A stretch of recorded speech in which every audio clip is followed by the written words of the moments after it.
क्यों उड़े हुए हैं चेन्नई सुपर किंग्स के होश और क्या ये साल है एक्चुअली में the end of MS Dhoni.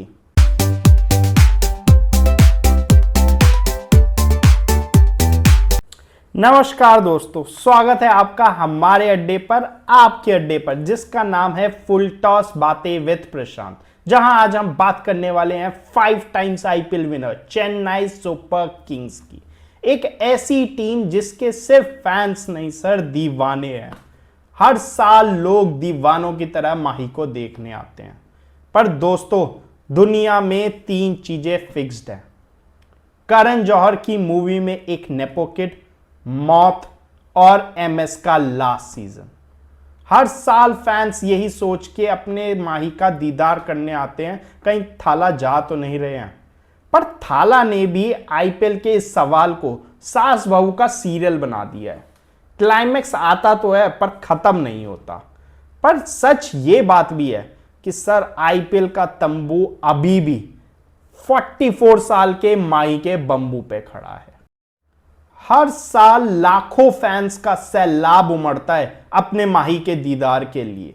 अपनी होम टीम के स्टेडियम को लोग पीली जर्सी से भर देते हैं।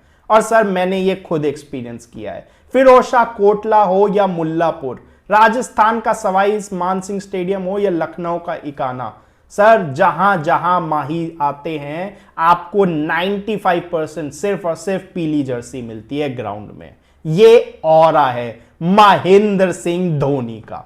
अब बात करते हैं उनके उत्तराधिकारी पे, हां, संजू सैमसन पे, चेट्टा पे। वर्ल्ड कप की सक्सेस के बाद चेन्नई सुपर किंग्स में आ रहे हैं संजू सैमसन, और यह सीजन सिर्फ और सिर्फ सीएसके मैनेजमेंट के लिए नहीं, संजू सैमसन के लिए भी बहुत इंपॉर्टेंट है। क्यों? क्योंकि ये सीजन है उनकी लेगेसी डिफाइन करने का। माही भाई ने आज नहीं तो कल जाना है, ये सबको पता है। पर सबसे बड़ा फेस माही भाई के बाद अगर चेन्नई सुपर किंग्स पे कोई है तो वो संजू सैमसन का है, जो उनकी लेगेसी को आगे ले जा सकता है।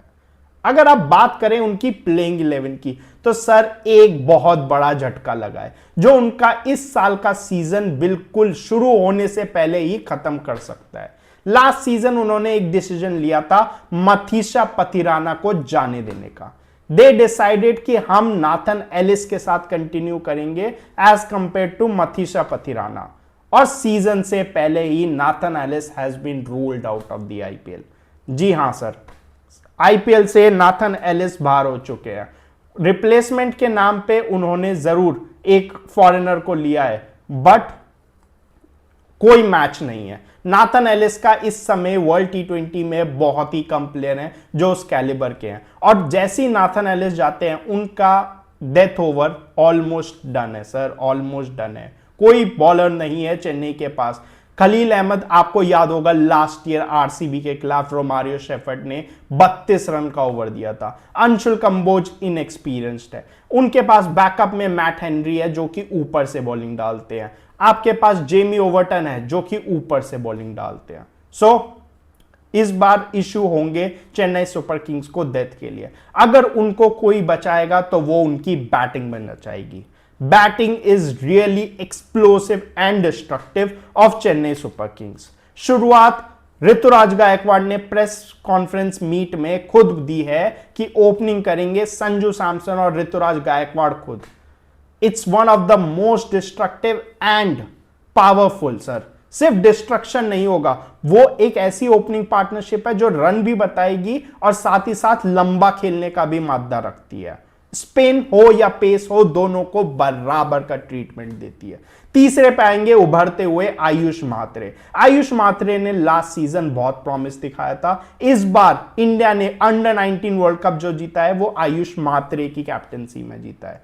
नंबर 4 पे सब कहेंगे कि शिवम दुबे खेलेंगे, पर नहीं बॉस, शिवम दुबे के लिए एक नया रोल डिसाइड होगा, वो होगा फिनिशर का। आप 44 साल के एमएस को भी इस सामने पे ये नहीं कह सकते कि माही भाई फिनिश करके आओ अकेले। आपको शिवम दुबे को अब एक फिनिशिंग रोल देना होगा, 6 या 7 का रोल देना होगा शिवम दुबे को, जो वो इंडिया के लिए भी करते हैं। सो नंबर 4 पे उनके न्यू बाय 14 करोड़ के कार्तिक शर्मा होंगे। 5वें पे आएंगे डिवाल्ड ब्रेविस, 6 पे शिवम दुबे। और डिवाल्ड ब्रेविस और शिवम दुबे ये दो प्लेयर होंगे जो चेन्नई की तकदीर लिखेंगे, बिकॉज डेथ में यही होंगे जो स्कोर को 200 के बजाय 230 पहुंचा सकते हैं। बैटिंग में पावर है चेन्नई सुपर किंग्स की। नंबर 7 पे थाला फॉर अ रीजन, माही खुद आएंगे। माही से आप ज्यादा उम्मीद नहीं करिए, क्योंकि may be he is done, he is past his prime. वो सिर्फ और सिर्फ शायद ज्यादा से ज्यादा 8-10 बॉलों के लिए आके सिर्फ अपना डिस्ट्रक्शन दिखाने के लिए आएंगे। नंबर 8 पे मुझे लगता है उनके लिए बेस्ट बाय होगा कि वो अकील हुसैन से जाएं।